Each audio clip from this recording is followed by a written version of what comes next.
మౌలిక వసతుల కల్పన ఏ పని చేసినా ప్రజాస్వామ్యంలో ప్రజల కోసమే కదా. ఒక పరిశ్రమ పెడితే వాడొచ్చి పెట్టుకుంటాడు, మనం ఇచ్చేటువంటిది భూమి తక్కువ ధరకి, అంతే కదా. అది ప్రైవేట్ది అవుతుంది. ప్రభుత్వ ఆస్తి అంటే ఒక ప్రాజెక్టు లేకపోతే కనుక ఇతరత్ర ఏంటి, అసలు ప్రభుత్వం సొంతగా కల్పించుకునే మౌలిక వస్తువులు ఏంటి?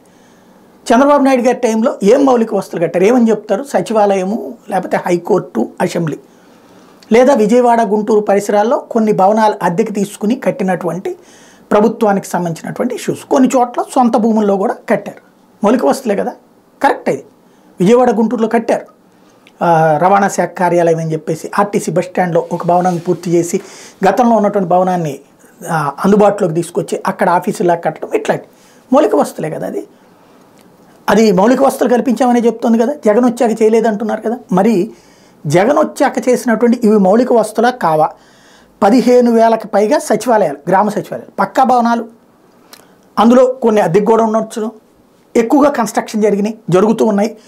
మరొకవైపు 10,778 రైతు భరోసా కేంద్రాలు, ఇది ఒకవైపున కన్స్ట్రక్షన్ జరుగుతున్నాయి, ఇంకో పక్కన ప్రైవేట్ ఉన్నాయి. ఇవి గ్రామీణ ప్రాంత మౌలిక వస్తువులా కాదా? ఇంకోటి 10,032 విలేజ్ క్లినిక్లు గ్రామాల్లో అట్లాగే నగరాల్లోని వార్డుల్లో ఏర్పాటు చేస్తున్నటువంటివి.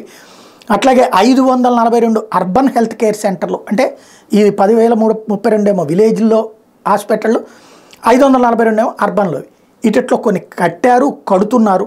ఓవరాల్గా ఇవి సాధారణ ప్రజలకు అందేటటువంటి మౌలిక వసత కాదా? ఇవి కాకుండా వీటిని మౌలిక వసతులు అనకుండా ఏమంటారు?